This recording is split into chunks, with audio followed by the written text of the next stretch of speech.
കടിയിലൂടെയാണ് ഈ west Nile fever വരിക. അപ്പോൾ ഈ വെസ്റ്റ് നൈൽ ഫീവർ ഉള്ള ഒരാളെ സംബന്ധിച്ചോളം ഒരു 80% ആൾക്കാരിലും പ്രത്യേകിച്ച് രോഗലക്ഷണങ്ങളൊന്നും കാണിക്കില്ല.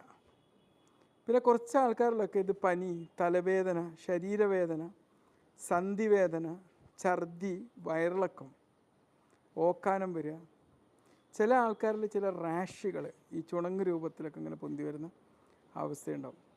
ഇതൊരു എൻസെഫലൈറ്റിസ് എന്ന് പറയും. എൻസെഫലൈറ്റിസ് എന്ന് പറഞ്ഞു കഴിഞ്ഞാൽ ഏതൊരു വൈറൽ രോഗത്തിൻ്റെയും അതിൻ്റെ ഒരു വളരെ സീരിയസ് ആയിട്ടുള്ള അവസ്ഥയിൽ തലച്ചോറിലേക്ക് അണുബാധ ബാധിക്കുമ്പോൾ എൻസെഫലൈറ്റിസ് വരിക.